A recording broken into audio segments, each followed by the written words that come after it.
Okay. Welcome to the third stream from the Waifu House. I'm Starcraft, and here with me we have starting from just name your call out your names, ladies. Shock Skywalker. Oh, Mary B. Zoriel Diamond. I think we kind of all overlapped a little. But I'm Mary B. I'm over on my channel, Mary Mayhem, and yeah, I bring the mayhem. Hi. hey, anyone else haven't introduced themselves? I'm Shock Skywalker, and I just do videos on Star Wars, and recently I've also been doing videos on Captain Marvel, writing about it and stuff like that. So. All right, now just to give a heads up, Tristan, aka Nerdhead, probably not going to make it. God Nerd is definitely not going to make it, and Lola unfortunately had to cancel, although she will be in the chat room. She told me. So if anyone who's in the chats and all that, be sure to inform people who start chatting, asking, "Hey, where's so and so?" Just make it clear they couldn't make it. So, Captain Marvel, the newest Marvel movie. And basically the big hoopla going on for the past month or so leading up to it. And everyone kept saying it was going to be the biggest feminist movie of all time. It's going to be a huge hit. Oh, if you hate it, then you're a sexist pig, yada, yada, yada. And it came out and bum, bum, ba-dum, as far as most people are concerned. And we are going to talk about it, roast it, praise it, what little praise we can give, etc., etc. So, the way this is going to be is, now who here has seen it? I know myself and Zoriel or Ingrid have seen it. I have seen it, yes. I threw up a review on my channel last night. 2 reviews, actually. So. Anyone else? Nope. No, but I read all the spoilers. Okay, I've seen all the spoilers, so yeah. With no confines for spoilers, no covering it up. The way that it's going to work is Ingrid, myself, and Mary are just going to come in, try to do a summary about it all. Anyone is able to just jump in and call bullshit or just interrupt us and talk about, wait, does this sound stupid or whatnot? And then we will just keep on going through until we reach the end, and then we will just go all over about how the movie was either or pfft. So this is going to be fun. So I guess I'll just start off with saying it had a great Stan Lee tribute. That was the best part. Yeah. Worth the price of admission right there. Yeah, I heard about that. That was good. Oh, yeah. Let's just say that we basically just went ahead and clapped after that. Unfortunately, the rest of the theater didn't join in with us. Unfortunately. There was like, I want to say maybe 25, 30 people in my theater, and I would say everybody clapped for the Stan Lee tribute. But that was the only points where there was really any significant reaction from the audience in my theater. We had one reaction, but it was later on. It was a laugh. But yeah, we had Ingrid and I had pretty much a packed theater. Yeah. That's crazy, because I have friends that went to see it and they were showing pictures and they were like, there's like 10 people in here and it's opening weekend. I think we just got that lucky. We went at 1:45 today. I think that was that lucky time slot. Because there were so many time slots open. Yeah, there was 25 or 30 people in mine. I actually took a video while I was in the theater and it was practically empty. All right, so we open up with Carol Danvers, Verse, as she's known as. I'm sorry, that's already stupid. And that was definitely a big issue I had, that she goes by Verse, all because that's what remains of her name tag. Seriously, that was the best they could do. But anyway, we open up with her, and I just forget Jude Law's character's name. I just kept calling him Jude Law. Yeah, I did as well. But we open up with them, and I gotta say, Ingrid and I both actually found that the little bantering they had at the beginning, Brie Larson, when she was being snarky, we actually had a good couple chuckles at it. I don't know about you, Mary. That was definitely something in the movie that I enjoyed. Yeah, her snark was not as bad as I kept hearing everyone claim it was. I felt like it was terrible. I never once believed that she was actually legitimately snarky. It felt like a high school kid trying to read their lines to me. Like when they were telling her, hey, you should control your emotions. The only thing I think was, what emotions? There are no emotions. Okay, I will give you that. I will give you that. I felt like when there was the lines I saw were the good snark, but the emotions behind it, Yeah, especially when he said you got to cover up your emotions. Even I will admit, yeah, wait a second. We just knew her, and she seems to be no more emotional than you. Yeah. Well, I mean, I would say I have far more emotions than this chick. She was really like a wooden plank. She genuinely was a wooden plank the whole time. Right, but okay, but then from that on, we then introduced to the supreme intelligence, of which I gotta say, at the very least, the idea that it takes whatever form you're most comfortable with. Well, it's actually a nice, interesting idea as opposed to big brain gooey guy in the jar. You know that it would take that form. It sets up a rather weak mystery since I already knew what it was. But we go and going from there goes into an attack on another planet, trying to find the Skrulls. And yeah, and let's start with the big thing with the Skrulls. Yeah, them being an allegory for refugees, and that they decided to make the Kree even more Trump's America. What the fuck? I'm sorry. Tell me about it. The flying fuck. See, about making it. I did not pay money to see this movie, and I paid money to see Iron Man 3. So I'm still. I said this to everyone else earlier. I still say this. I will still give one positive about this movie. I still think it was better than Thor: The Dark World. That too. I agree on that. I paid money to see Thor 2, and I still refuse to pay money to see this. I disagree wholeheartedly. Thor: The Dark World didn't break canon. Okay, no. As far as breaking, it was boring and cut weird. Like that's what I felt bored. At least throughout this movie, I felt at least a little bit entertained. I was never entertained by this movie, except for when the cat was on the screen. Well, cats are always good. No, and see, as soon as I found the spoilers about freaking the cat and Nick Fury, I was done. Oh, yeah, we'll get to that. We will get to that. We will definitely get to that. We will get to that. But I just gotta say, the only Skrull I liked was, of course, Telos, and I can see why people praised the acting in that one because he actually at least put up a pretty decent. You know, he felt a little bit like a character, but at the same time, for a moment, you could think he's the bad guy. Then once it's made clear he's not the bad guy, you're like, oh, okay. Well, and way to cut off any route anyone was ever going to have for the Skrulls in the future. Like, people were looking forward to the Skrulls. Oh, yeah, and they're not. They're not going to do that. That's the other downside. Oh, no, they're not going to do anything. Yep. Hey, Crystal. Crystal McGee's joined us, so just saying hey to her. Hello! Hello! Yep. So, yeah, I have to agree with that. This is one of the cases where you have that, and, okay, I'll just jump to that right ahead. The biggest outrage, I already let my rage out beforehand. That's why I was numb to it when we went and saw the movie. Marvel! What the flying? Marvel? Yeah. Yes. We're not pronounced Marvel, you freaking douche. No. That's the character. Yeah, the character is Marvel. They changed it to the original Captain Marvel. The original Captain Marvel. Oh my God, really? That was his name. It was always his name, Marvel. That was always his name, okay, never mind. No. But in this case, not only do they gender swap him, they take away his entire military background. She is a scientist that was deciding to betray the Kree and help the Skrulls and gets killed for it. No heart attack, no nothing. Well, I don't actually have a problem with them altering some of the stories because they do that at times. Like they did that with Thanos. But this felt like a disgrace entirely so they can get the name out of the way.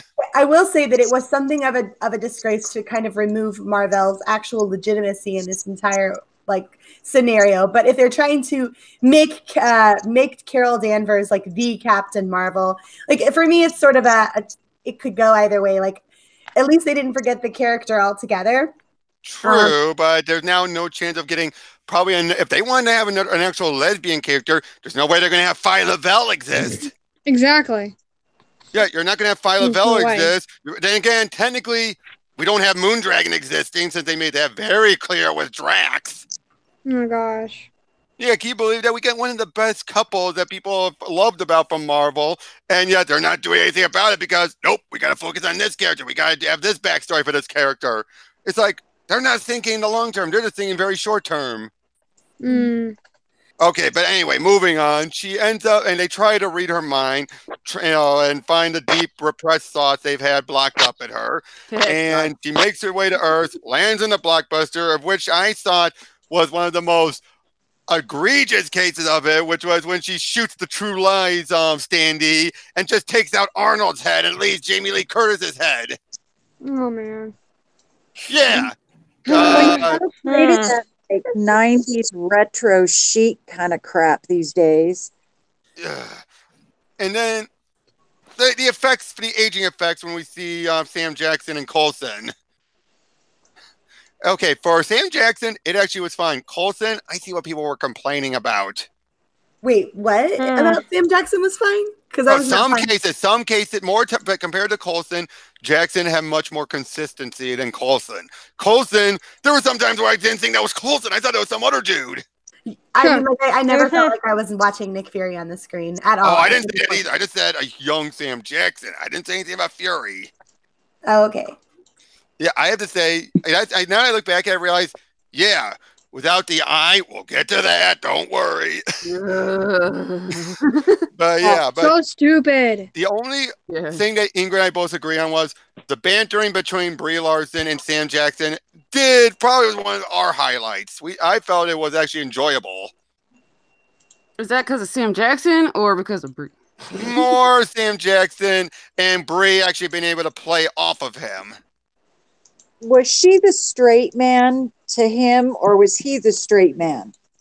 It give and take depending on the situation. Most of the times, though, she was being snarky towards everything he did. And because, like when she says, like, "How do I know you're not a Skrull?" Now, Fury, that's the first smart question you've asked.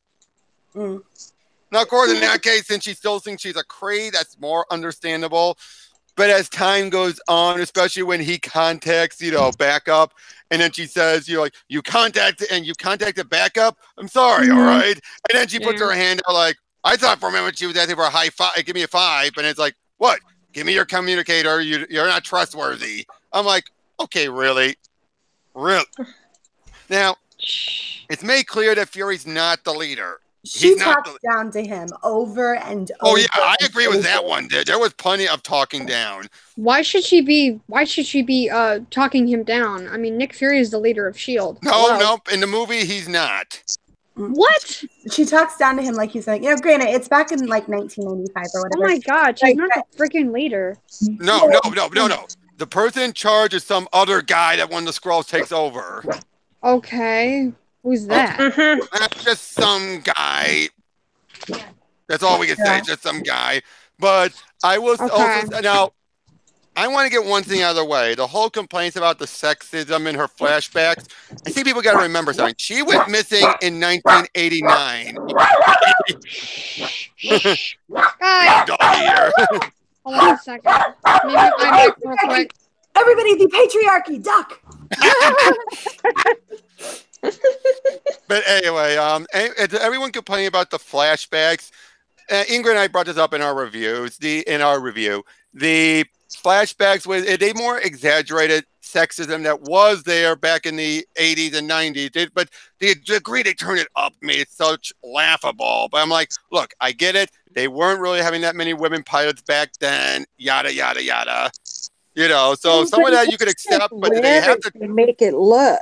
Yeah, but that's just part of the problem is that this was hand-fisted in there so that they could shove their agenda down everyone's throat. I don't really care how people acted back in 1989. You're trying to push the narrative that that's how it is today. I know. I agree. Well, not only that, but that's not how it was in 89. Oh, I know. I didn't say it was that bad in 89. I didn't say that. I just said they took some elements that were there, but then just turned it up to 11. Yeah, because there's plenty of it's well known there's plenty of women pilots. Yeah. Well, we actually looked it up, and so the women pilots weren't allowed to be fighter pilots until I believe like 93. What they do state in the movie was that they couldn't be fighters in that point. Right. But the point is that this is an agenda that they're shoving down our throats now. They're not kicking this at us like, this is how it used to be and there's empowerment now. The society has changed. No, they're just leaving it laying there at that point for everyone. They say stupid things like, there's a reason they call it a cockpit. I've been walking this earth for 30 years. Jeez. Oh my god. Oh my god. I must have missed out with line because look. Yeah, that's just cringe thing you've ever heard in your life? I'm 34 years old. I've walked this earth for 34 years. And in my 34 years, sure, I've been catcalled a few times. I've had people hit on me or whistle at me and do silly things. But never in my 34 years of life have I had a man say to me something so cringe and so demeaning and so disrespectful, like, it's a cockpit. I've had them be surprised. Oh my God. Like, I used to carry around these 70-pound speakers in heels. Maybe if they were 12. I will get, like I said, Ingrid and I did not must have missed that line because, yeah, hearing that now, I'm like, oh God, no. Are they surprised when females can do things they can do? Sure, occasionally. But usually it's met with this super, like, optimistic, like, hey, girl, go get it. Never. Yeah. Yeah. You should make sure that you remember. Oh yeah, again, I groaned at those. I even made that clear to Ingrid. I groaned throughout all of those flashbacks. That's why I was just simply saying was they took something that might have been there, I should more say, and turned it up to such the obnoxious level that's like, again, I would not have minded if they had to be like a little bit there, like some of them are snarking, but having them all do it, that's where it feels like. Why? But someone want to explain to me why it is that just because a guy catcalls you a little bit and then tells you to smile, you have the right to steal his motorcycle? Why do I feel that was an additional scene that was done to pick pot shots at the at the smile? Oh my God, best role model ever. If a guy catcalls you and tells you to smile, just steal his motorcycle. Grand Theft Auto up in here. Well, but to be fair, she is thinking she's still a Cree, so she's thinking more about that. That is one, and that's probably one of the biggest issues I have throughout this. As this is going on and she's starting to remember stuff, there's no existential crisis of her realizing, like, oh, I know it's a lie. It's just like, and none of her reactions felt genuine at all. Especially when she meets up with Monica, who and Maria. I gotta say, Monica Rambeau, best start. She stole the scene every time that little cutie showed up. Oh, the little kid? Yeah, she was more believable than freaking Brie Larson. I know. I mean, I thought she sold it more than anyone else. The little girl, to the point where I'm saying that whoever plays the adult Monica has the work cut out for her.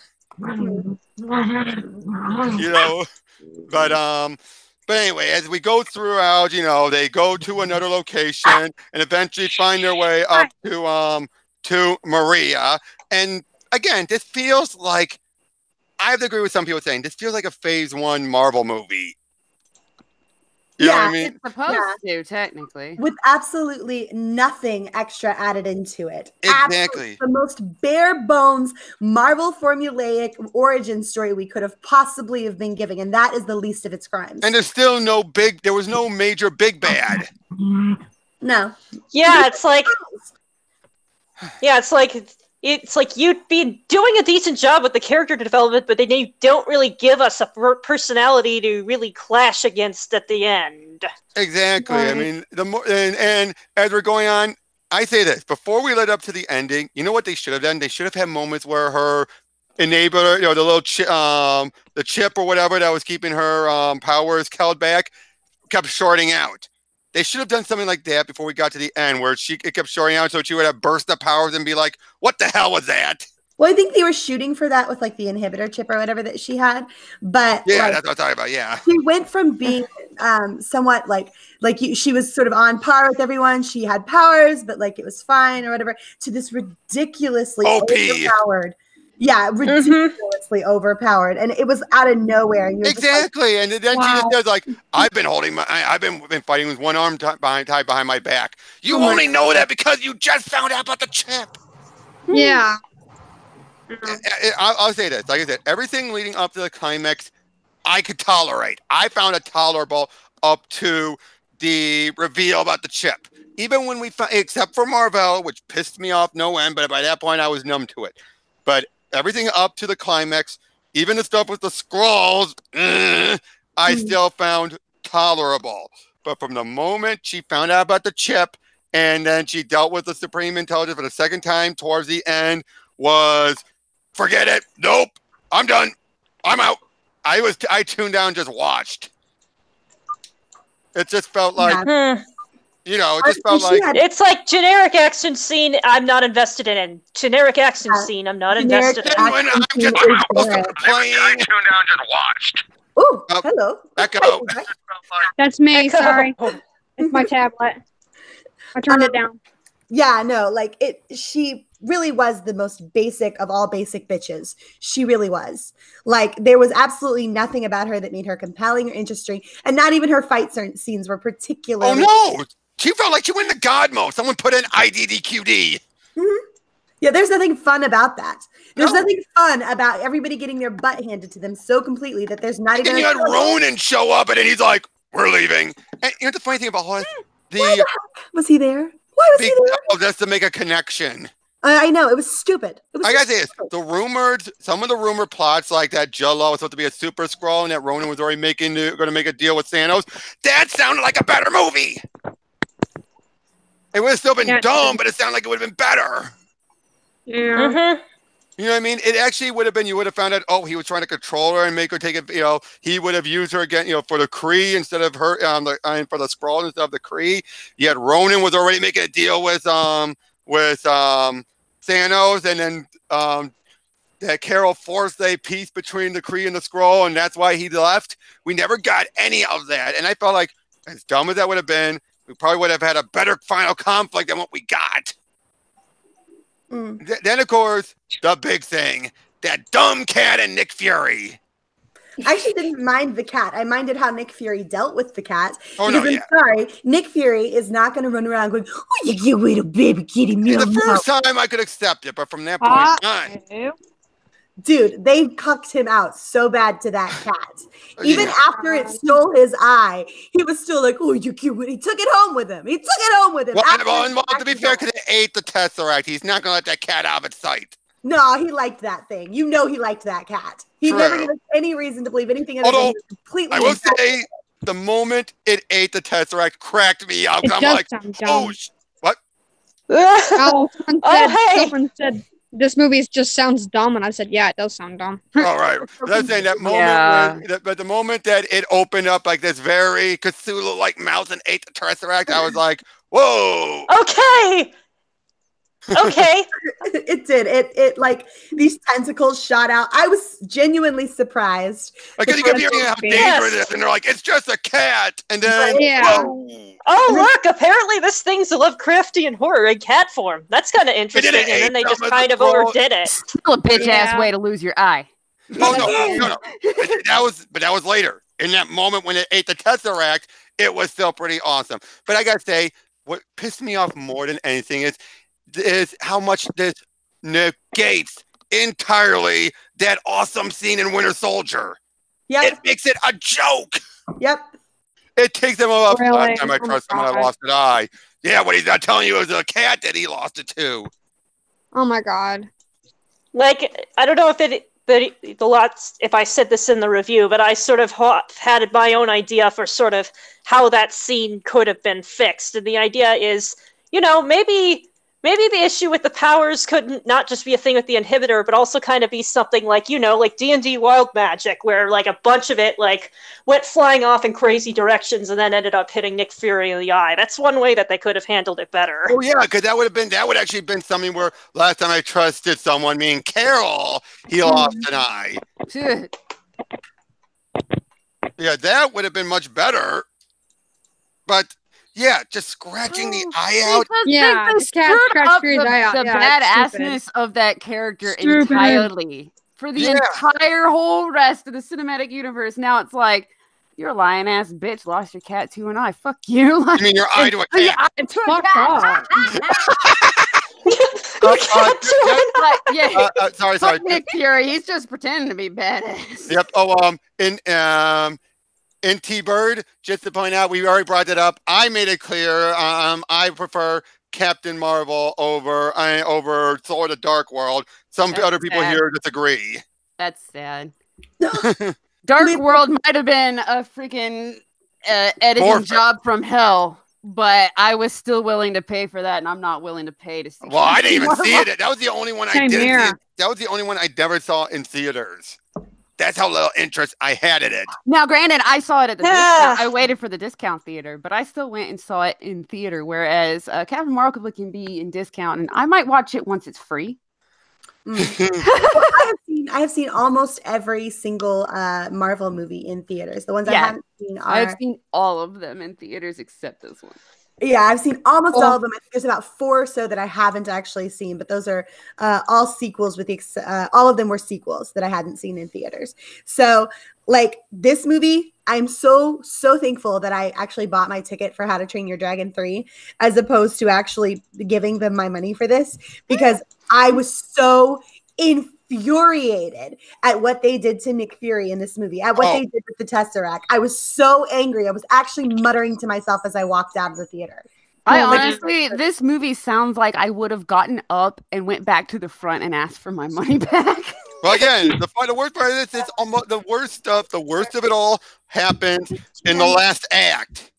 That's the worst part of it. The worst part It's of it like happens. you were dead all this build up, you had it all, and then you let it all fall to the ground. It's like, Even with Judd Law's character, he's trying to get her to fight him like he did at the beginning, and it's like, prove it. She just blasts him. I'm like, bum, bum, ba-dum. Again, that whole climax was an anti-one. It was an anti-climax.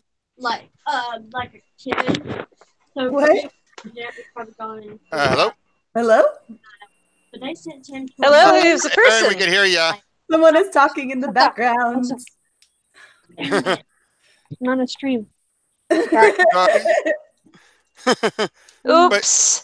Oopsie. Dude, freaking, they actually had a Nerf gun at one point. Oh, yeah, okay, but that part was pretty funny. That made me laugh. It was funny, but like I was just waiting for them to replace that with like basically Nick Fury shooting it. like that was how hard they nerfed Nick Fury in this. And you know what made this worse was, you know what played before the movie was the Spider-Man Far From Home trailer where we saw present day Nick Fury, and I gotta be honest, that kept pumping in my head sometimes. I'm like, okay, how does Nick Fury go from this to the badass? How? It's not like they even give any reason in the film for him to have grown or matured or changed as a person. No, he's just a cuck in the film, and then he's a badass later. No reason, no rhyme. Let's just cuck Nick Fury. Oh, and then of course you had the biggest, most annoying headbanging. Hey, exaggeration. Oh, it's Jesse. Exaggeration. He's on. Hi, exaggeration. Hi. Yeah, Jesse, exaggeration nation. He's a cool guy. Right. But anyway, then you had, of course, hold on. The biggest, most heading one of all is where they get the name Avenger from. Oh my God! Avenger? No, I haven't heard this. Dude, the first Avenger was Captain America. Yeah, exactly. What? The very first Avenger was Captain America. Yes. Yeah. Yes, but the name for the Avenger. Sorry. They're trying to call Captain Marvel the first Avenger. Well, because that's because of her call sign is why he named it the Avengers Initiative. It's like so Captain Marvel was a male before anything else. Like what, back in the Well, no, different character altogether. Different character? Okay. Yeah, that was Marvel. Marvel, okay. Marvel was a dude. They made him a chick in this one. And that was the original one who died from cancer. Aww. Then you had Monica Rambeau as the Captain Marvel for the longest time. Then you had Marvel's clone son from the future, Genisval, for a good length of time. Then you had Captain Marvel from a displaced in time, but ended up being a Skrull. And then you eventually had Carol. Okay. So yeah. Basically, they freaking screwed up multiple characters. Yeah. With this one movie. And the only one they did it was Monica. Monica's the only one I could accept. They did it all for her sake. They did it all to empower Captain Marvel, to shove her in there, to ham-fist her into this series so that she belonged. She was genuinely supposed to be here from the start, guys. Didn't you know? Yeah. She really does belong in the group. Not only does she belong, she's the reason for the group. I will now look, to be fair in one regard. Yes, Cap was first. but he wasn't the first one Fury ever met. So in Fury's eyes, But all the more reason to say like that she doesn't deserve this title, because while Captain America may not have been the quote unquote first Avenger, he was the first Avenger. So like all the more reason for this to not be any reason for us to acknowledge Carol Danvers or Captain Marvel as having anything to do with any of this, then certainly not the reason that it has its name. Oh my God, just gag me with a spoon. I was so I agree with that. Now the other thing I will also say is that given how they just today announced that they put the final cut in, of the movie, tells me that they did have 2 cuts. There was that whole 2 cuts for the Avengers Endgame. I think it's proof. I think they were sitting on 2 cuts, and after how things have been going lately, they decided, let's go with the less Captain Marvel cut. Yeah. I think the fact they did so soon proves it, that there were 2 cuts already. Yeah. I mean, I don't know. I don't know. After watching this movie, it's hard for me to, like, I've never been so utterly disappointed in Marvel in the entirety of this franchise. Like, I really she wasn't the first super he ever met. Hank Pym would have been the first mentioned super that he ever met. True. Maybe not inspiration for the Avengers thing, but that was another one. Was they kind of like forgot that he had already been working with Hank Pym. Yeah. Completely skated over him.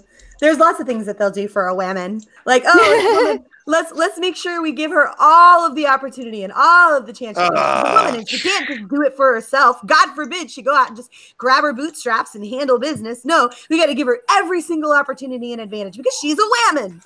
Do not. She's a woman. You gotta empower her. Yeah. Yeah. I gotta say that's what pissed. Okay, we're pretty much done summarizing the movie because it was just all about Carol. Everything handed to her on a silver platter. Yada yada yada.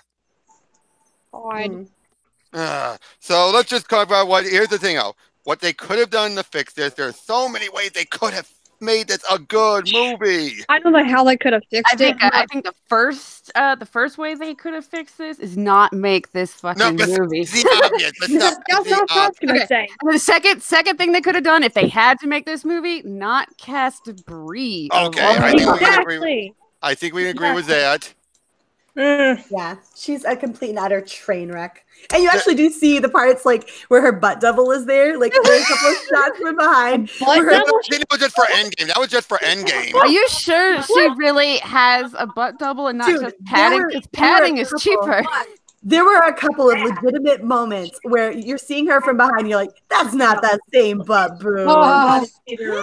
That's not your booty. Who you lying to, honey? Oh my God. I did not even notice that in the slightest. They could have put padding in the costume. It's way cheaper. Padding in the costume? Are you freaking serious? Yeah. I mean, you can buy underwear with built-in butt pads. Exaggeration Nation. Yeah, she does get punched, but again, she just gets right back up. Anytime she's hit, she just gets up like it was nothing. No, it was kind of fun to watch her butt kicked all the time, though. That was fun. Oh yeah, well, I have to say, those were some of the times I'm like, okay, does this going to mean? I don't know what bottom me is, but I also say this. It reminds me of something else. Do anyone here remember Superman Returns? I got a point here. The bit where Lois, and during the plane crash, you see Lois being tossed around all over the place, and at the very end of it, her hair's still perfect. That was kind of weird. Yeah, but I'm saying that's what this reminds me. Throughout the whole movie was that whole thing where, did you ever see Carol's hair come out completely messed up? Actually, yes, I did. There was, I think it was right after she fell into the blockbuster or whatever. I actually made note of that in my mind because her hair was so frizzy and fried out. It was the only time I saw it. Like, given that it was a crash, fair enough, right? Yep. But that was the only point at which it seemed like she was super out of place. But I don't really mind that so much. I did like it how she. Sorry, I did like how she saw a copy of the tape of The Right Stuff. I'm like, oh, cute. She's a pilot, and she's looking at a pilot movie. Like, I don't actually mind a woman looking pristine, okay? Because women go to great lengths to look pristine all of the time, right? Like in Wonder Woman, she looks absolutely flawless in every single shot, as she should. The woman is gorgeous, and she should stay looking gorgeous, in my opinion. I don't mind it so much, because when you're dealing with a woman, you are not dealing with a man. We are not men. I don't want to look like a man. I don't want to smell like a man. I don't want to act like a man. I want to be looked at, treated like, and in every single way possible, handled as a female. I am a female. Treat me like a female. Stop treating me like I have to be a man in order to be capable. And that's the other thing is, the ending of this movie had something very similar to Wonder Woman, where and the hidden power has been unleashed. But in the case of Wonder Woman, that felt earned. And even then, they didn't guarantee her victory. Whereas Captain Marvel, again, so OP and as fuck, and just to the point where she does like a body slam right into a ship and blowing it up. I'm like, what the hell was that for? A body slam? Oh yeah, she's like, woo! Just puts her arms right out and just goes forward right into a ship. Yeah. Yeah, I was like, what is even happening? Oh, and that CGI, the CGI throughout that whole final fight was atrocious. It was so bad, and the fact that you had to go to have close-ups on it, I'm like, are you trying to make it clear how bad this is? Yeah, it's bad. Do you remember the scene where they're going up into space, right? And Goose the cat is floating. Okay, that was the air. I gotta say, I loved it when they took off and you hear this. We gotta go away. You see the poor goose just pinned against the wall because they're going top speed, and he's got a chair. Terrible. He looks so terrible. The CGI on that cat. Oh no, I know. But I still thought that was hilarious, though. I just thought that funny. Yeah, it was funny, but it looks really, really bad. Oh, it did. It looked atrocious. Whoa. Sorry. 2 seconds, guys. Hold on. I had that problem earlier with the dogs barking. I had to beat my microphone. But as far as, again, how they could have fixed it, besides recasting Brie, as far as the writing's concerned, I definitely think, like I said, they should have at least hinted off to her true power and everything, given her an actual foe of which to hit, and go toe-to-toe with. Bring a Super Skrull in if you have to. And then, I think those would have fixed it. And, of course, have Nick Fury lose his eye in a better way. I think one reason they didn't bring in, like, a big baddie... They didn't want to hit her. Well, not just that, but since they are making this happen before all the other Marvel movies... Hi, Black Angus. It would be weird for absolutely nobody to ever be like, remember that time when this giant thing happened and it was I know, but they absolutely nobody references, you could have kept in the desert still. But if it was something a lot bigger, then there'd be mention of it. True. Especially even just that kind of makes sense to. It does make sense, but so they couldn't bring anything too big because then it would be like, well, why isn't there other S.H.I.E.L.D. stuff? That's the other thing. S.H.I.E.L.D. in this universe. Oh, hold on. Optimus, Deadpool. That was a rumor. That's not true at all. There is no Super Skrull. There is no nothing. Jude Law's character is just an asshole. That's all he is. He's just a douche. He's a douche. Yeah. No Super Skrull. No nothing.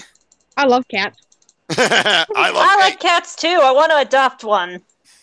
We have a few of them. Not very many, but we have a few. we have more cats than dogs. Yeah. This just felt so shoehorned, and the worst part is how they used the Tesseract, which I've gone off on this a couple of times. They've done a Tesseract with the it unlocks Quicksilver speed. The space gem or stone, which makes up the Tesseract, can do that. Then you have Wanda with her warping reality. Kind of mixes in with the teleportation sequence that the space gem is known for doing. How the fuck does that thing cause them to be teleport and make Carol so uber power? And worst of all, it wasn't even the Tesseract itself. It was an engine based off the Tesseract. Shouldn't that mean it's inferior to the Tesseract?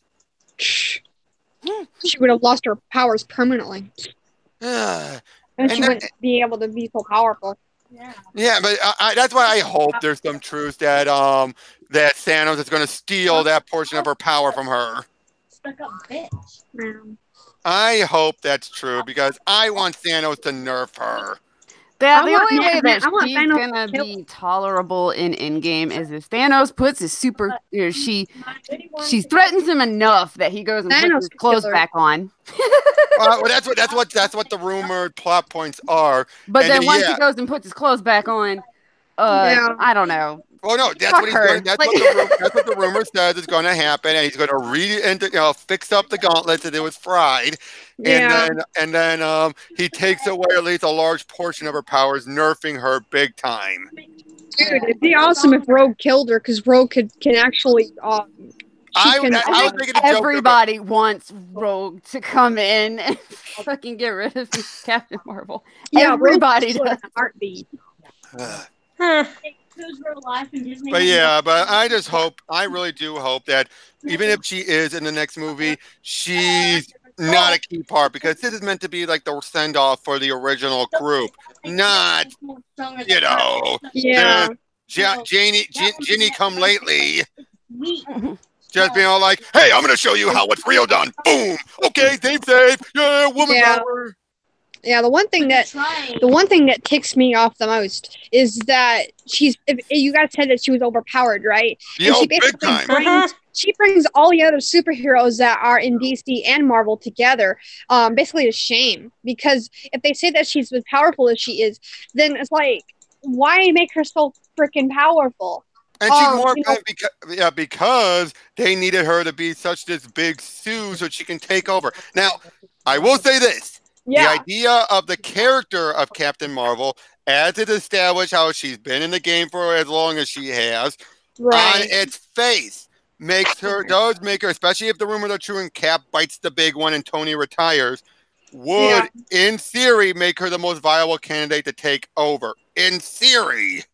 As opposed to if she just started up. But the way they're handling it is horrible and makes her not worthy at all. And she does not feel like someone who's going to be a good leader.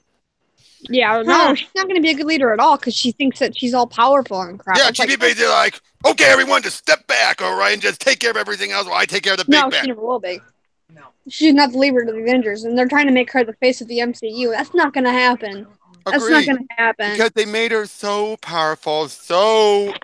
But she doesn't need to be that fucking powerful. I mean, it basically just blows away all the other characters that were made in DC and Marvel alike. You know. Yeah, Superman can still punch and clock her out. God, I wish... Wonder Woman could too. Yeah. Just take off her bracelets. Yeah, Wonder Woman's like one of the best DC characters out there. But I think it also doesn't help that, let's be honest, Thor, technically, even by Thor Ragnarok, is nerfed compared to his his comic counterpart. Hey, I'm so sorry about that. I had my neighbor come in and the world went a little crazy for a few minutes. But what I was just saying was, let's be honest, Thor, the movie version, is nerfed compared to his comic book counterpart. Well, look, I'm going to be completely and utterly honest with you. I haven't read comic books in years, okay? So at this I have not really into... Well, Western comics specifically, all that much. I am into manga, however. So I didn't really have those kind of expectations going into the movie. I just kind of mostly accepted it at face value. Yep. Yeah. And even doing that, even accepting it at face value, it's a train. It's, yeah. Sorry, guys, I was getting after my dog. Well, even just based on what has come before in the MCU itself, like in terms of just the movies, in terms of literally just the movies, if you set aside the actual comics themselves, just based on what has come before within this universe for the movies, it is an absolute train wreck travesty. There are plot holes, there are issues all over the place. Oh yeah, they have done this literally just to make us all feel like she's supposed to be here, like she deserves to be here, but she didn't really earn any of that. She was hand-fisted. It was all shoved in there just to give her a place, and it doesn't work. It was all crammed down our throats. Yeah, exactly. It was shoved down our throats, and the only other thing except is how we finally found out how the Tesseract got back to Earth, since it went off with the Red Skull. And now, granted, they don't explain it, but my guess is that they, Marvel found it out in space, wherever it was dangling around, and grabbed it and brought it back to Earth. Yeah, and basically, I learned that Hugo Weaving played Red Skull, and that's not the only comic book character he played. He played V from V for Vendetta. Oh, yep, so, yep. Yeah, He was definitely V. yes, I love V. Yep. One of my favorites. I saw you've made that your avatar lately on Twitter. Yeah, I changed it. That's actually a picture of me with a Guy Fawkes mask on. Yep.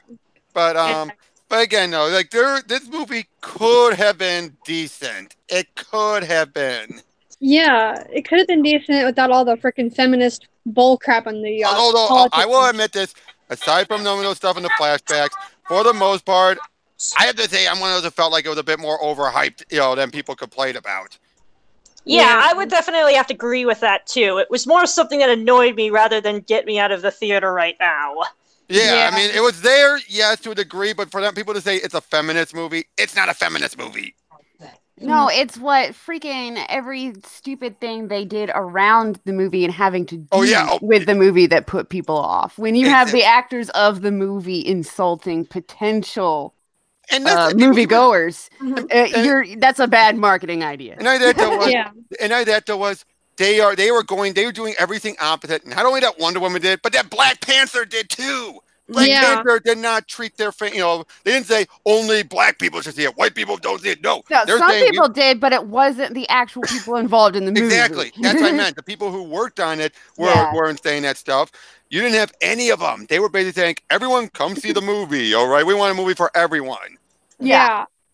And say what you will, I enjoyed Black Panther. I understand some people still think it's meh at the very least, but it was still a decent. I enjoyed it. I didn't feel like I wasted money on it. I thought that they should have spent more on spent more money on making it, maybe, or something. The only Brie Larson movies I ever liked her in were her as in Scott Pilgrim. I haven't watched that. Yeah, she was in that one, and Kong. Wait, she was in Kong? Yeah, she was in Kong. No way. She was the photographer. Wasn't she that lady that was kidnapped by Kong? No, she was the photographer. Oh, okay. Yeah, I'm talking about Kong was in Skull Kong. Island. The Skull Island. Yeah, Brie Larson was in Kong, yes. I haven't seen it, so. I don't pay attention much to she's been in movies that I haven't watched. It's a good movie. Yeah, she wasn't twisted by media. I'm not into Kong movies. I'm into Godzilla movies. Yeah, but you kind of need it for King Kong versus Godzilla. Yeah, I know enough about Kong for that. Godzilla will win. Yeah, but yeah, like, was this at all necessary for to see Endgame? No. In fact, the end credit scene is clearly a case of that's a scene that's going to be in the movie. I said Godzilla, Mom. Godzilla. It's not Godzilla. It's Gojira. Okay. It's both. Godzilla. I'm a huge Godzilla fan. I love the King. My mom's a big fan too. She loves Godzilla. My favorite era is the Heisei era, the 90s era. That's my favorite era. Cool. Yeah, that's one of my favorite eras too. I like 80s and 90s, so. Oh, yeah. I mean, and I've seen the dub of the 90s, and I gotta admit, the dub for the 90s was a lot better than the early stuff. Yeah, definitely. But yeah, as far as, but like I said, you see so many parallels with Wonder Woman in Captain Marvel when you think about it. Not done, like basically everything that Wonder Woman avoided, Captain Marvel did. How about everything they avoided. Well, you would think that they would have understood that Wonder Woman succeeded for a reason because of how it was handled. It was handled absolutely masterfully, right? Yep. So, and that movie was just really fantastic as a whole because of it. Yeah. So instead of like looking at Wonder Woman saying, oh, let's go and do all the stuff that is opposite, you would think they would have taken a page from her book and they would have said, okay, so this is how you handle a female superhero. You can make them badass. You can make them epic. You can make them awe-inspiring and absolutely mind-boggling. But you also still need to respect the fact that this is a woman and not deny her femininity. Exactly. embraced Gal Gadot's femininity. They used it to their advantage. That's what you do with a female superhero. Yeah, no, I will say this. The one other line that at least got me a little bit of a chuckle was when she's talking to the other female Korean saying, you were here you knew the whole time. Yeah. Is that why you didn't like me? Is that why we never hung out? No, I just didn't like you. I'm like, okay. That at least got me chuckling, at least. Not full on laughing. I was like, yeah, it's like the same thing with Alita. I mean, I seen Alita. I did not see it in theaters. Blow it out of the water. Blows this movie out of the water. Yeah, it does. It was like the same exact premise, yet they executed stuff much better. Like, we have a reason for why she ends up getting like more powerful later in the movie, because she gets a body and gets a sword that is basically made for her progressively throughout. Yeah, she was slowly building her power, which is great. But like what I heard from Captain Marvel, Carol was just basically powerful at the start of the movie. It's like, how can you? She was being oppressed. Don't you understand? The reason she was always this powerful, she was just being held down. Yeah, that's just crazy. That's not how you handle a superhero. You don't don't automatically make the character powerful. They have to build their power. Exactly. And that's why I said, use their powers. That's why I said if they had the inhibitor chip keep shorting out as the movie kept going on, as we built up to her, overcoming it, that would have been fine, but they never did that. In fact, you completely forget about the chip, except at the beginning when they hinted off to it, and then once they revealed it, what it did. Yeah. He is nice, but... And then it's just like, what the hell?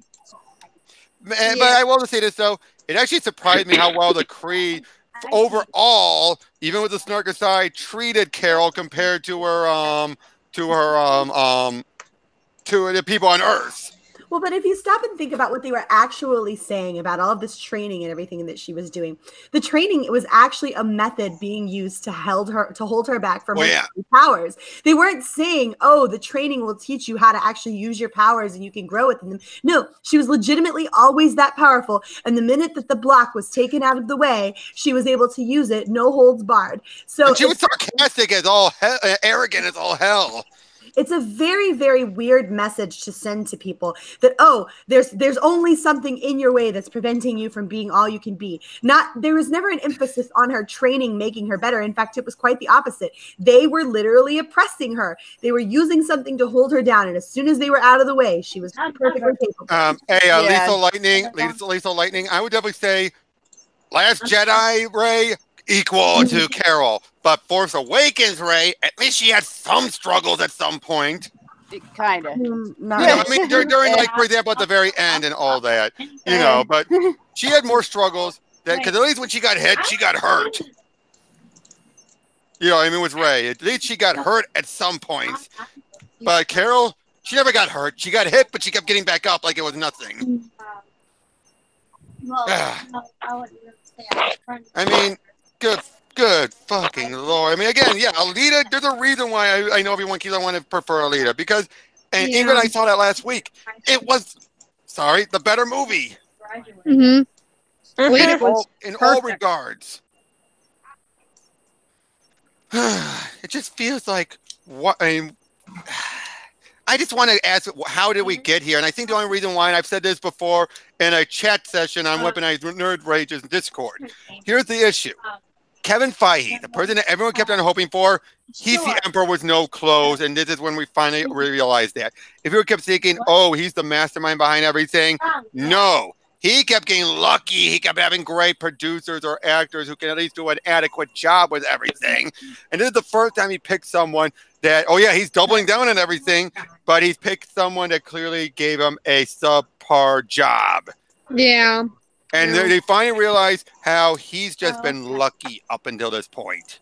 I've lost so much faith in Feige with this one movie.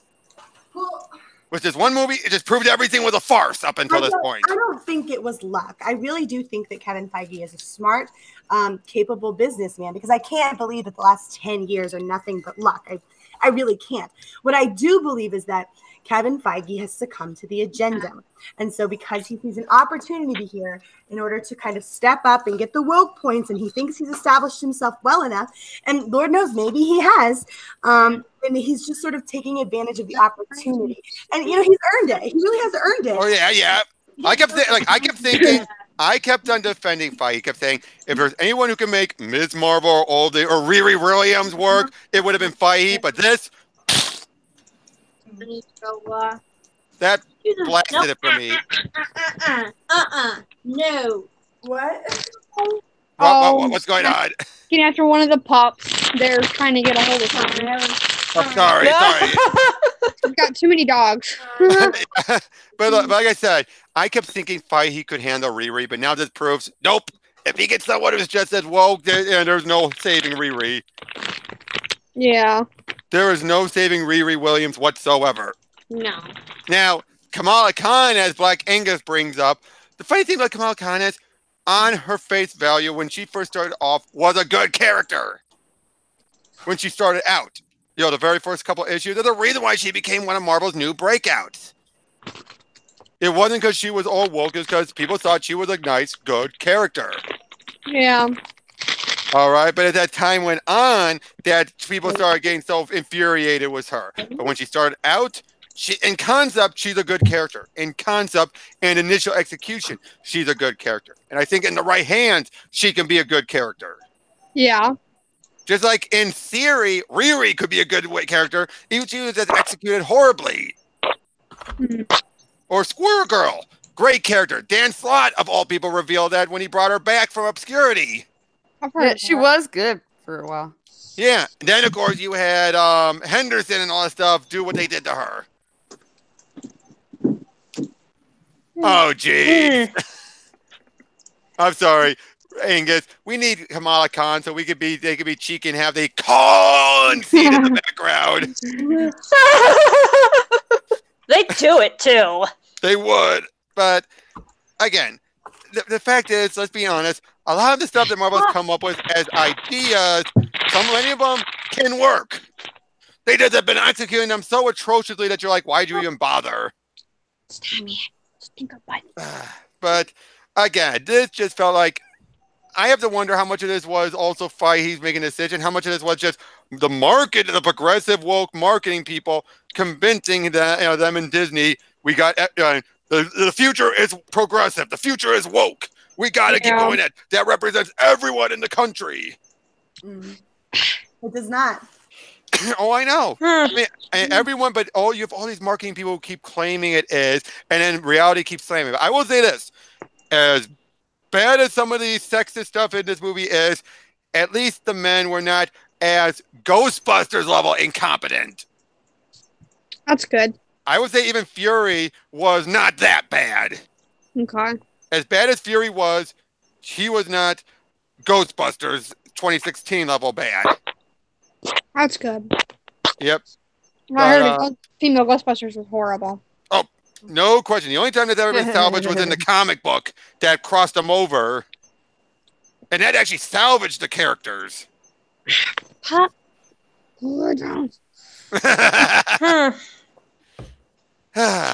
But anyway, it was besides with Captain Marvel. I mean, okay, let's say this with Endgame.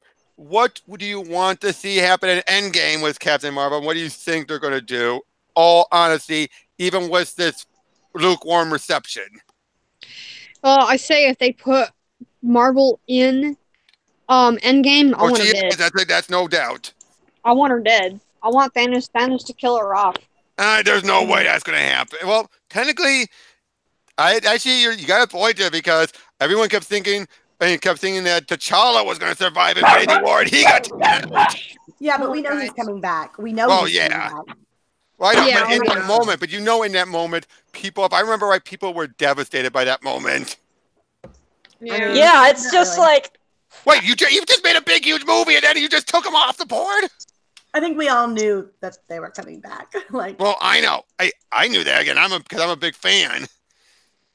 Mm-hmm. But hey, you. But yeah, but in all honesty, with this movie can just, like I said, I gave it a 5 out of 10 in my review, and I'm being generous when I did that. I give it a half a star.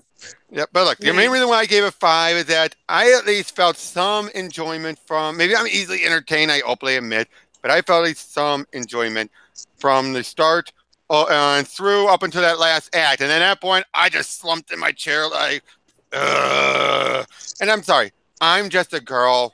Horrible choice for a song during an action sequence. Horrible choice. It didn't work. That did not work at all. Too tropey. Yeah. Yeah, I'm just a girl. And especially in the setting and everything, the location they were fighting in. Have that be in a mall or something, not on a spaceship. Mm-hmm. Yeah, but that would be like feminine power and all that stuff. Except the ironic thing is, most feminists said they hated that choice of song. Oh, yeah. That's the biggest irony of all is how many feminists were insulted by this movie and suddenly remembered Wonder Woman existed so they can compare it to it. Oh my God, no. No. I'm serious. So many people were waking up and be like, "Well, it's no Wonder Woman." It's like, "Oh, you remembered it existed?" Yeah. Oh my gosh. A lot of people are treating it like this Captain Marvel thing is like, oh my God, the very first one ever. And sorry, Supergirl. Supergirl was the first one. So many movies that women are like girl power movies, going back to like the 40s and 50s. I say this. If Wonder Woman was made like this movie, then Captain Marvel would never have been greenlit. Yes. Yeah. Let's be honest. If Wonder Woman was this mediocre to atrocious, no way that Captain Marvel would have been greenlit. This is, again, everything that Wonder Woman avoided. Yeah, and what does that tell you, right? What does that tell you about this? Good night is all I say. It's just honestly, I think they needed to do a Black Widow movie if they wanted a solo female movie. Oh, because at least man, that would have been a movie like full of spy and intrigue. That would have been awesome. Kind of, or at the very least, James Bond kind of esque. Or the very dude, and they could totally have like legitimately like gone all out, gone the Deadpool route. Everyone would have gone to see that. Women and men alike would have actually appreciated it. It would have been legitimately thrilling to see that. And I'm not even a huge like Black Widow is not my favorite character. There are times where I'm like, she can't do that. But I would have gone to see a Black Widow movie. I would have gone I would have paid money and seen that, because also at least she was already sprinkled into the other movies. Yeah. So when you have the non-comic readers that just like the movies, then you've got people going, "Oh, I know who that is." Right. Yep, I've been wanting to know more about her because they only hint at things in some of everybody else's movies. Now, I would say that another movie they could have done. Now, granted, it would have been similar to Ant-Man and Wasp is Scarlet Witch and the Vision. No, those two together and give Scarlet Witch a chance to actually become more of a character. And I just say you have the Vision in there because really you can't avoid those two being together. Owie. I mean, I don't know if I would have really worried about that. It would have felt far too much like a love story, I think. True. True. But look, at the very least, though, I prefer Elizabeth Olsen over Brie Larson. Oh, yeah, no doubt about it. I mean, that's the one. She actually looks hot in her outfits. I mean, come on. Isn't it still funny if you ever notice how much of an hourglass figure she has ever since Civil War? Yeah. How they emphasize that hourglass figure of hers. And then, you have that. And she was the most powerful. Hands down, Scarlet Witch was the most powerful. And I still think she is. She is. Yeah, She's more powerful. Destroy the stones. So she was ready to destroy a stone. I don't think Carol can do that. No, she can't. I think, though, especially when you're thinking of when you consider the people that only watch the movies and don't really care for comic lore, that she would need a bit more screen time in the other movies before doing a solo, before having enough of an audience for a solo, because Black Widow's been in more of them and she's been in more of them and had more of a hand in each movie. So she's got more of a she's got more people going, well, I want to know more about her because they keep hinting at it. Whereas they're not really been doing that with Scarlet Witch yet, but that doesn't mean they can't. Right. Now here's a question. Now sorry. Sorry. My thing is yeah, they could have made the whole Black Widow movie and everything, but we already know her character. We know how she would react. We know everything. It's kind of like a known quantity with her.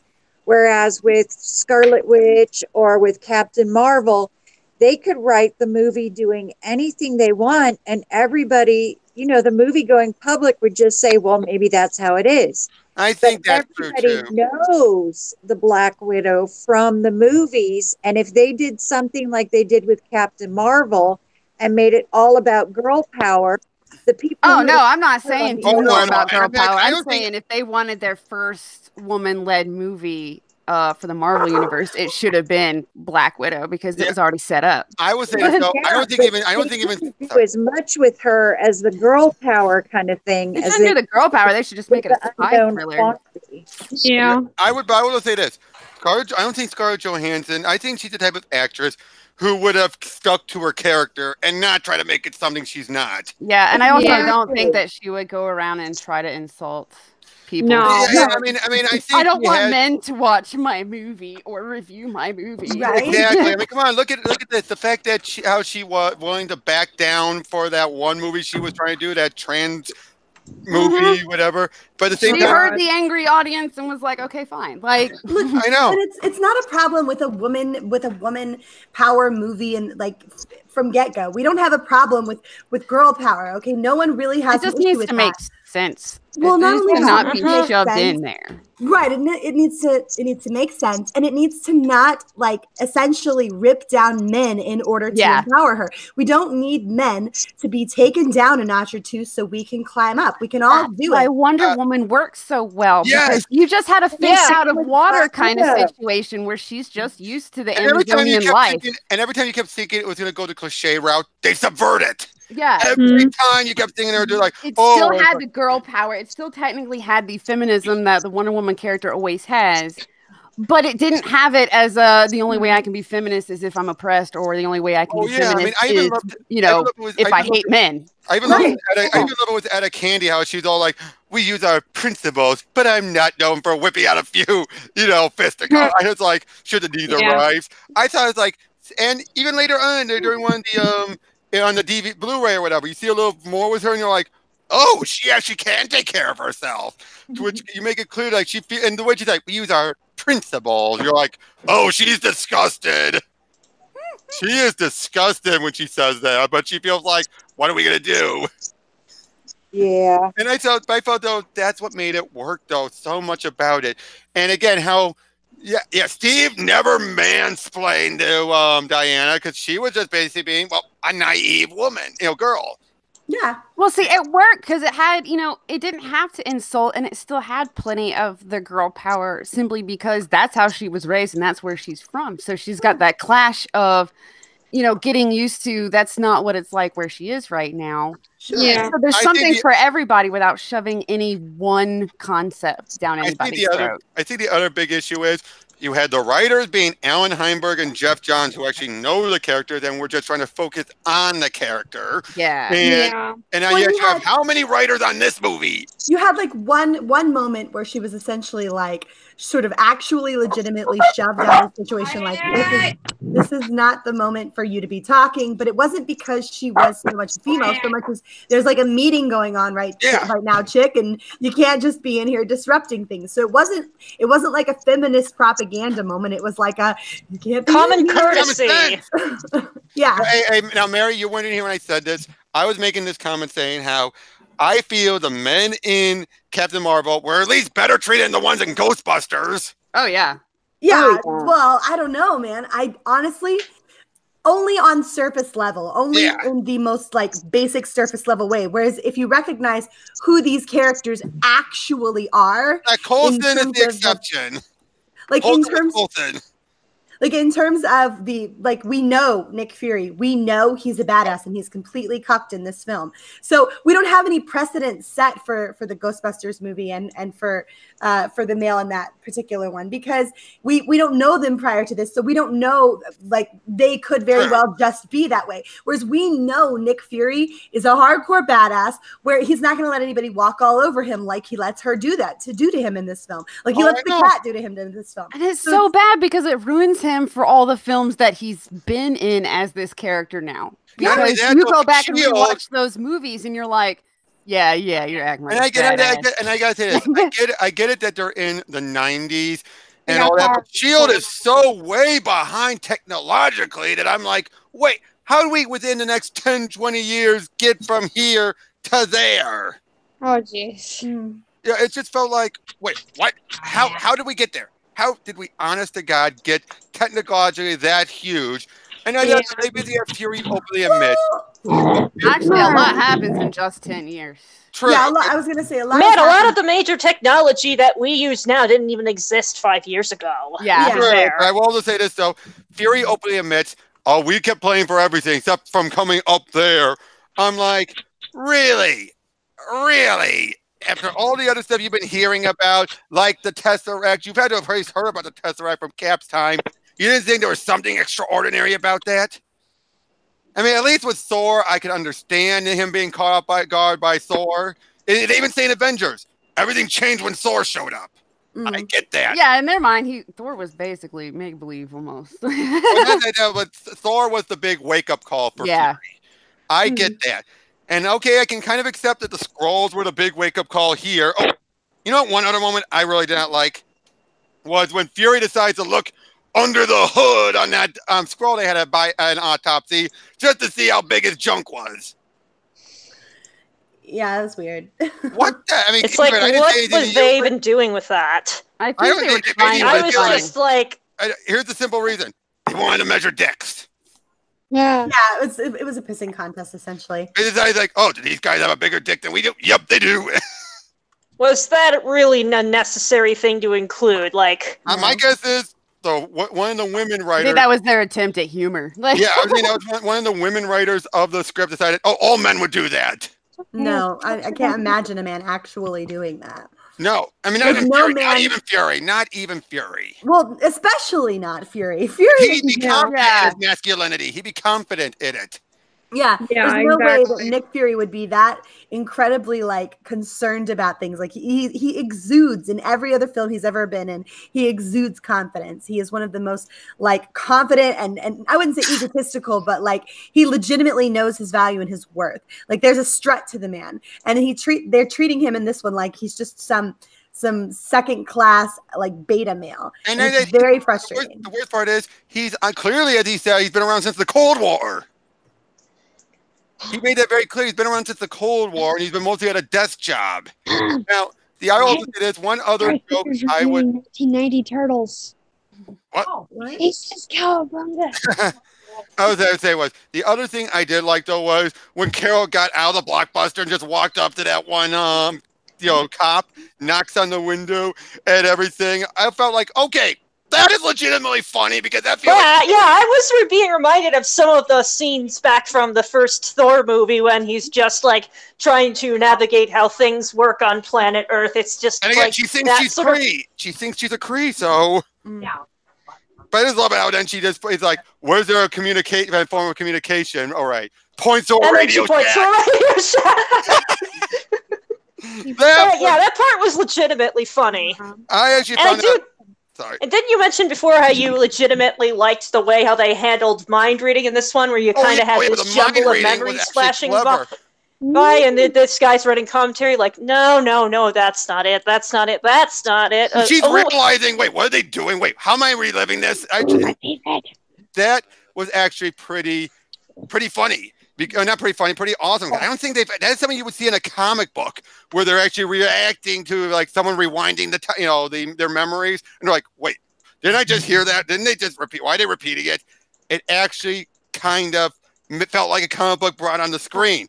That's probably one of the biggest favorite scenes I had was that whole mind reading thing. Yeah. Mary, you there?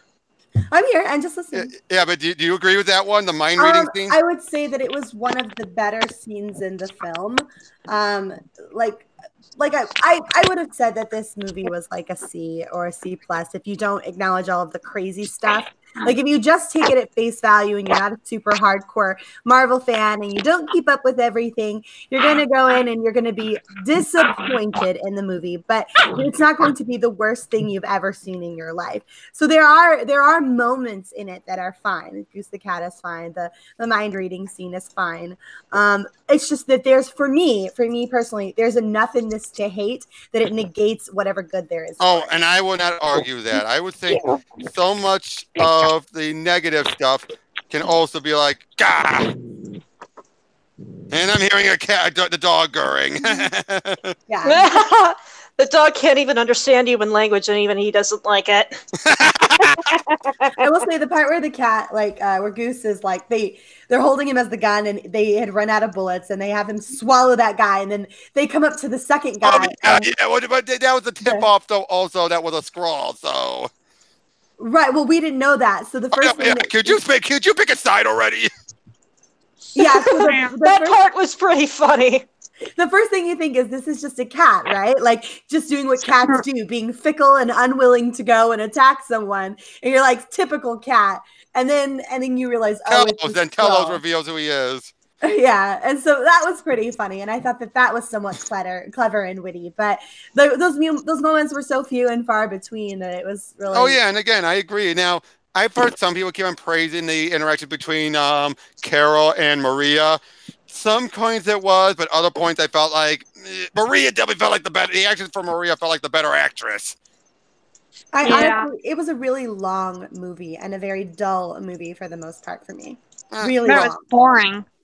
Again, Ingrid and I would disagree because we at least got something. But I think it's a case where, for this first sitting, yeah, if I had to sit through it again, I probably didn't have more problems.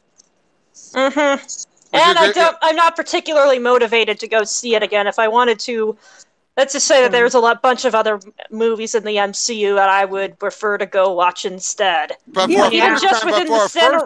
sorry. But for a first-time viewing, yeah. Yeah. In fact, that's why I'm positive this movie's not going to go very far after this first weekend. No one's going to want to see it again.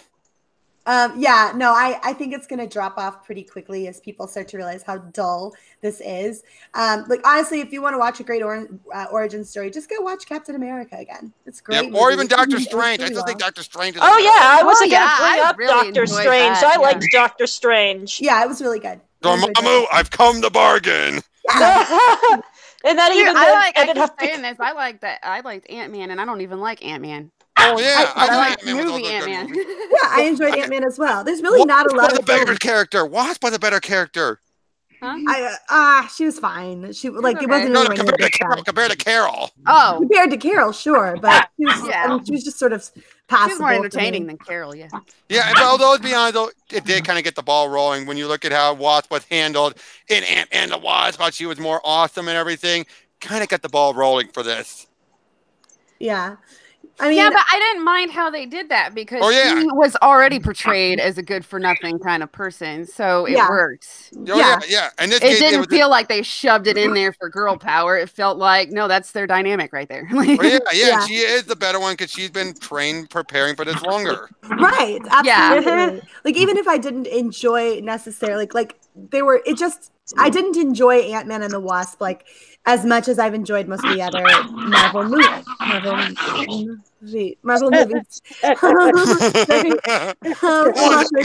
Some dogs angry. We're probably getting the dog more angry as we're talking about Captain Marvel. Is that thing also a Lovecraftian abomination? You might want to check that. Okay, sorry. Back on topic. Sorry. No, but Ant-Man and the Wasp, at least in terms of like, or at least comparatively speaking, is a far superior movie to this because at least, like you said, the dynamic works between the two of them. They have legitimate chemistry. I'm just not crazy about the character of the Wasp. I don't think she could ever do a solo movie the way she is right now. I just think that she was done well as far as if you kind of want a little bit of a girl power, because he was already portrayed. She was a good foil to him. Yeah, and he wasn't cucked. She was written well as a good foil to him. He carries the movie more, I think, because he's funnier. Yeah, but I was saying and more likable. I was saying, unlike Fury in this movie, Ant-Man was not.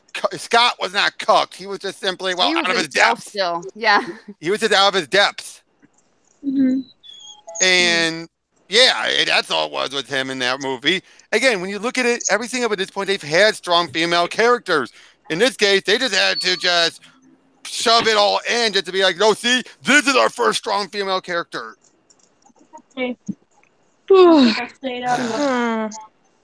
So, yeah, if everyone wants to change subjects to talk about something else, because I think we kind of squeezed this to get to death. Well, if it's okay, I would actually, I'd like to touch base with all these females. It's like Christmas. There are all these other women around. Go ahead. I will step aside and let the ladies all talk. Alrighty then. Sounds like a plan. Yes. It would seem that most of us ladies are of the same mind that like we're sick of the feminazis and all that jazz, right? Yeah, I am. I'm sick of pretty much. And I would think most of us are pretty friendly towards men. We don't feel like they're toxic, right? No. I mean, I've got a lot of guys I would call friends, and even some of my best. So yeah. Yo. So I'm gonna have to totally get with some of you ladies later because over on my channel I do I like to sort of be a little bit of a friend to guys because I have a daddy, I have a brother, and I'm very fond of them. And I think most men are great and good, and I think we should be friends. And I'm seeing our relationships torn apart. Yeah. So I want to have like an all-female toxic masculinity stream at some point, and I'd love to get with you guys on that. Okay. Yeah. Tell me when, and I'll be there. We'll see. Yeah, I mean, I'm around on here and on Twitter. Yeah, sorry, I haven't really been on that much because my phone is a piece of crap. But I just got a tablet, like a late birthday present from my parents. So I've been able to be more active now that I've got a tablet, so I can communicate better. So, is there any way, Ingrid, you could say something? Like, I know I just subbed to Fizzgiggity a little bit ago. Is there any way, like, is it Danny, right? Danny and Ingrid. I know I follow you, Shaq, or Wendy. You guys could say something in the chat. So you follow me on Twitter? Yeah, if you say something in the chat, that's the easiest way to sub to people. Yeah. Mary, I didn't know you followed me. I thought I did. I could have sworn I did. But yeah, I did. The burp too. We got all the critters. Yay! Mine aren't making any noise. Make sure that one dogs isn't are just acting like they're dying. Oh wait, I made that joke already. To do this. The only critters I have around me are all the crackheads that walk into my work, so I'm cool. We've got a lot of critters here. Oh, tell us how you really feel. No, I work in a head shop, so I have a lot of interesting people throughout my day. So, well, hey, that's part of the reason why I made this whole waifu house stream, just to get a whole bunch of ladies, some of which you've never met, to interact with each other. Yeah, this is a lot of fun. Yeah. So, if anyone wants to talk about Alita for a moment. Oh my God, that was so good. Okay, who here, first of all, who here has seen it? I have. Nope, not me. I didn't see it. Just kidding. Poor, Robert knows so I did. I have to wait for the discount theater because I'm poor. Aww. I plan to see it. Danny, have you seen it? Oh, you just did. Okay. I followed you and you followed me, so. Yep. Hey, Danny, are you there? Did you see it? No, I was planning to see it though pretty soon. Yeah, I'm sorry. Have you been quiet this whole time? I'm so sorry. It's fine. Oh man, I am so sorry. Well, those of us who have now, any of you mind spoilers?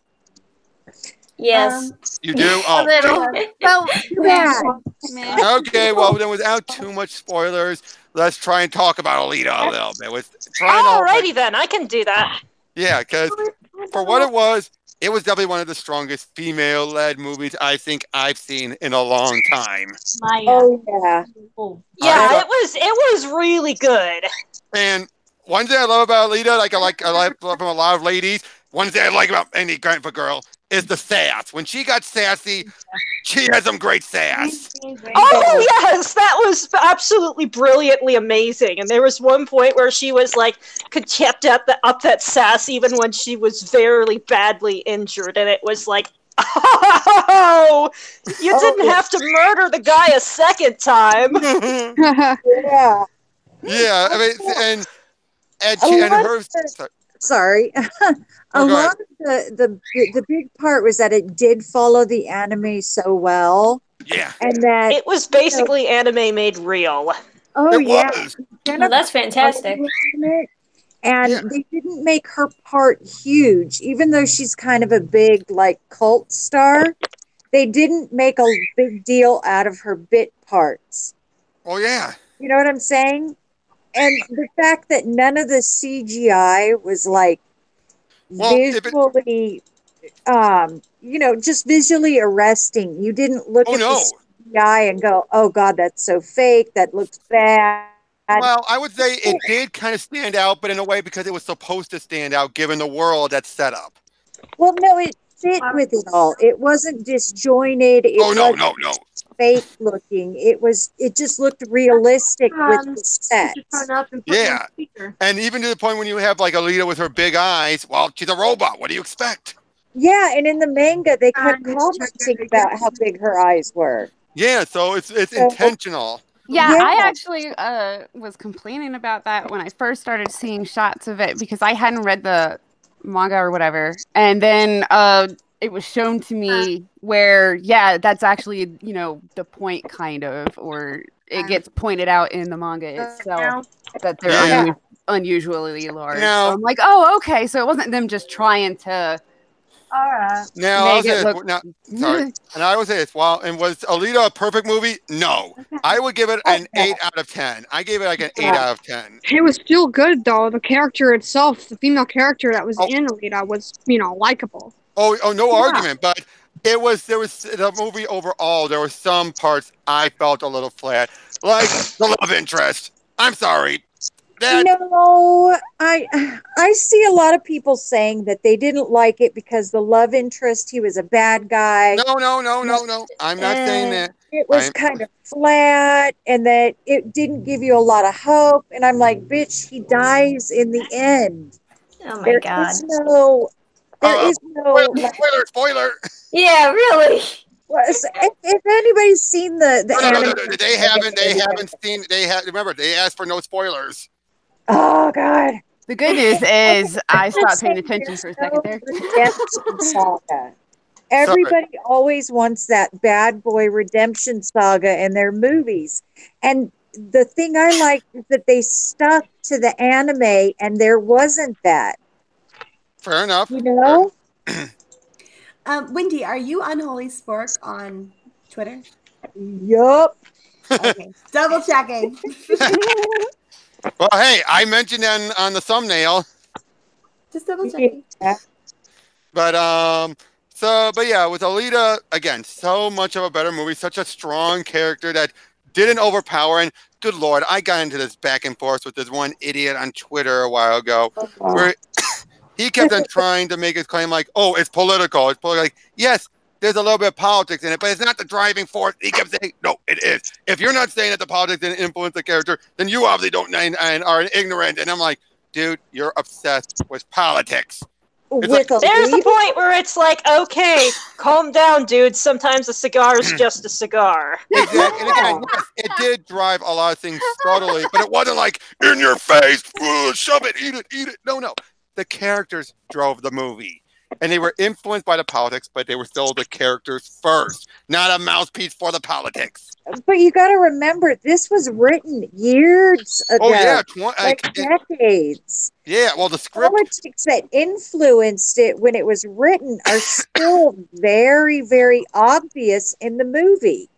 Oh yeah, no argument. The women fighting for their rights and people who are on the fringes not being seen as real people. I mean, yeah, that's prevalent today, but it was so much more obvious back then. And I think the movie did really good in sticking to its roots and talking about the politics of back then while still showing a lot of what's going on now.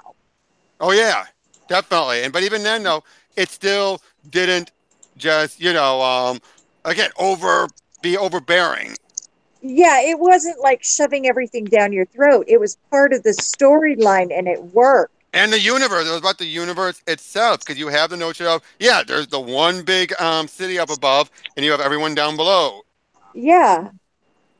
But like I said, it worked with the storyline. It wasn't like shoved in there to carry a person's political point. No, it was just meant to set up the world. That's it. Yeah. It was part of world building, and I'm sorry, I'm going to say this, a lot of modern comics and modern comic writers, anti-Gale, they can take a crowbar and shove their beliefs into everything without letting it tie into the storyline. And I will say this, as someone who went over at least all the Gail Simone stuff I own, she wasn't always like that. That's the saddest part. I used to like her. I know. She used to be at the very least, good. I never thought she was a phenomenal writer, but she at least wrote something that you could be like, oh yeah, I want to come and see, I want to read more. Yeah, but she's kind of like slacked off. It's like she's she's got what Dennis Lodge done. Just focus so much on Twitter. Yeah, I think at this point she just counts on being a woman in the comics industry. I think ever since going on social media to save her job during the New 52 Batgirl, she's felt untouchable. Yeah. I think that and the ego she got while working with Fury of Firestorm, I think, is what really, ever since the New 52, she's been off the rails. Everything leading up to New 52, even the post Brightest Day Birds of Prey was still good. It's like she's believing her own press. That she's gotten to the point where she says, I don't have to do it. I don't have to work hard. I don't have to do all this. I'm so sorry. I can't hear a word you're saying over top of the dogs. Yeah, sorry. It's all right. It's all right. Yeah. Sorry, go ahead. No, you were saying? Just basically she feels like she doesn't have to work for it anymore. Oh, yeah. She's already at the point. No one's going to throw her over. I'm Gail Simone. Do you know who I am?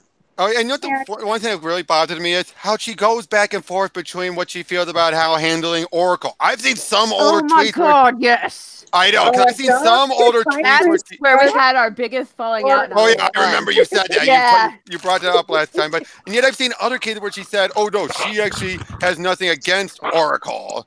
Mm-hmm.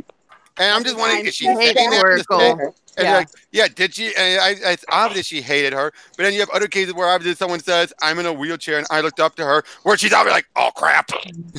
Well, yeah, usually if somebody says that, she'd be like, oh, well, I'm so glad and blah, blah, blah. And then she'll turn right around and be like, that character's awful because the Killing Joke made it.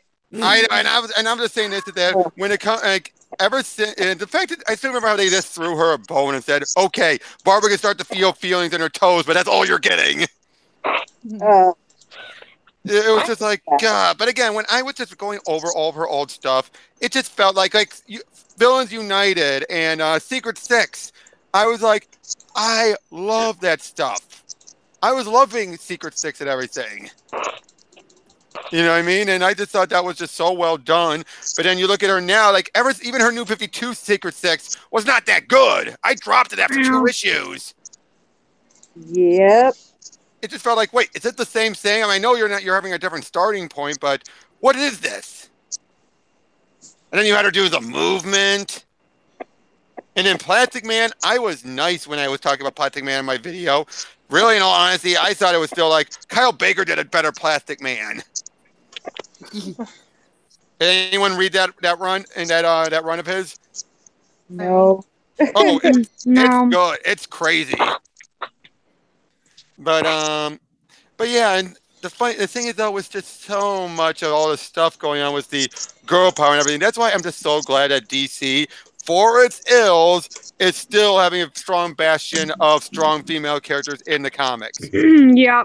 I mean, even as much as it still shocks me, G. Willow Wilson's not doing a horrible job on Wonder Woman. It's not a fantastic job, but I was expecting a bigger train wreck. Anyone reading her run? Sorry, I'm not doing the comics thing right now. I haven't actually done comics since I was like 14. I don't really do comics either. I'm just saying, anyone who does read comics, read her run. No. Well, I will tell you this. And did anyone here who has read comics read J. Michael Straczynski's run before New 52? Okay. They actually I have read some. Okay, they brought in the villain of that story, Nemesis. G. Willow Wilson brought in, and I'm like, holy shit! He actually brought in a character that I didn't think anyone else would ever touch again. Little turd butt. Talking to the puppy. I know, but puppy. Yeah. I gotta say, the other thing that's also getting to me is that DC has clearly the better artist, and they still draw sexy women. I mean, how many people over in Chad, what does Straczynski write for DC? He did Superman, the Grounded storyline, and Wonder Woman, the Odyssey. Both of those happened right before New 52, and then he did Superman Earth 1. That's all he's really done for DC. But anyway, anyone here, can anyone think of any artist at Marvel that can still draw sexy women? In all honesty. Sorry, I think the silence tells you all you need to know. The only one I can think of is Ed McGuinness.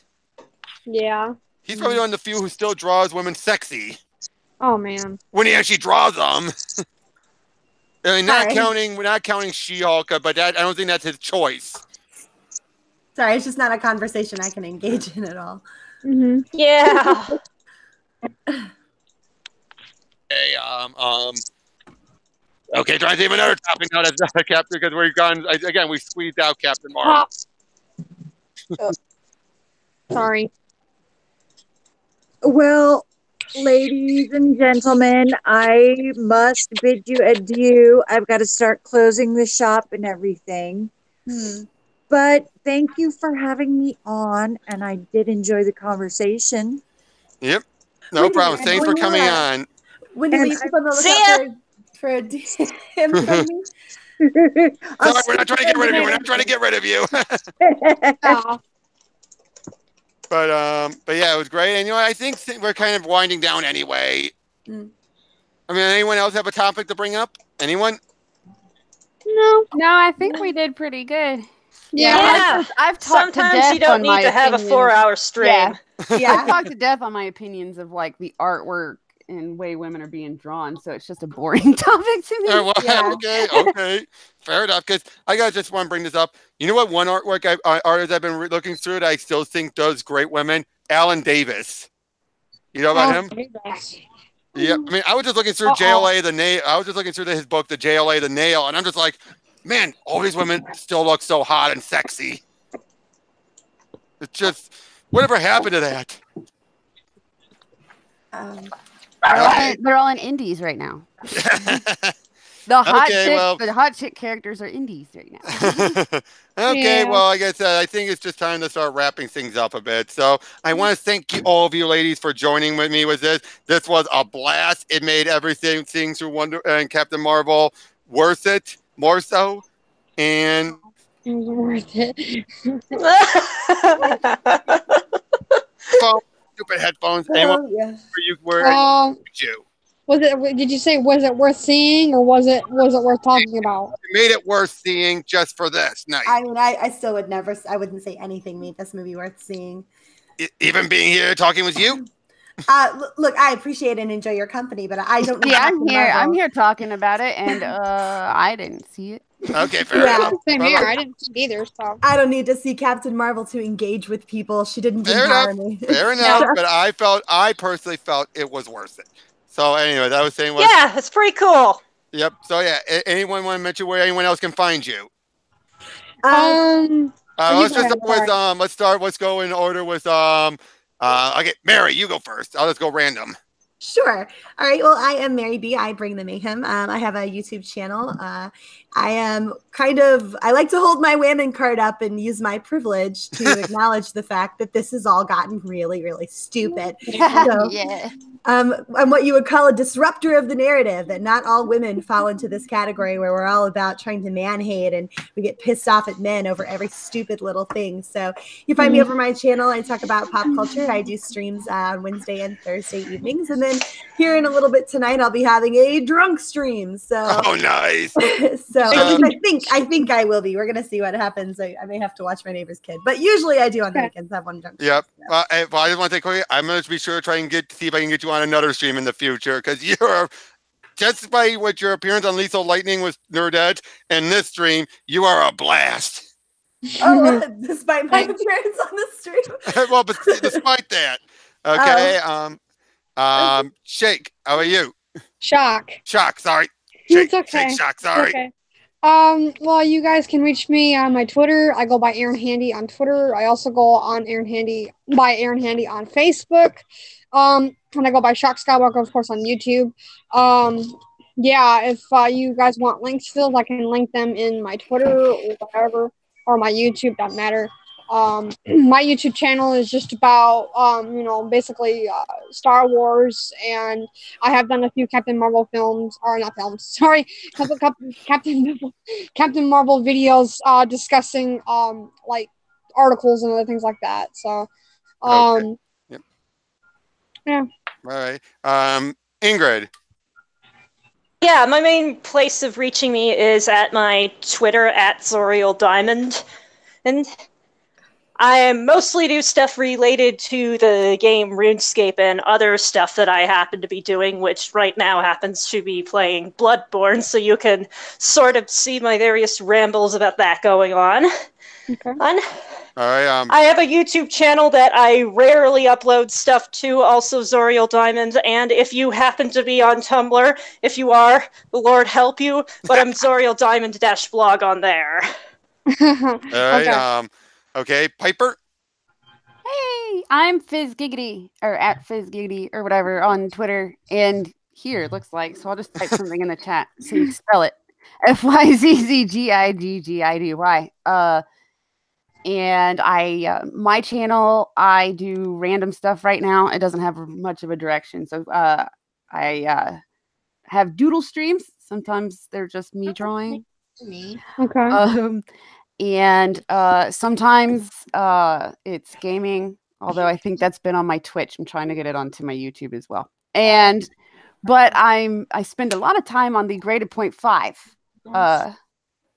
channel on their streams that are usually weekdays. They're all comic related. Mm-hmm. I don't know. Okay, and then and Danny. Yeah, you can find me on YouTube, DanFan29, or on Twitter at Trisha Ghaffari.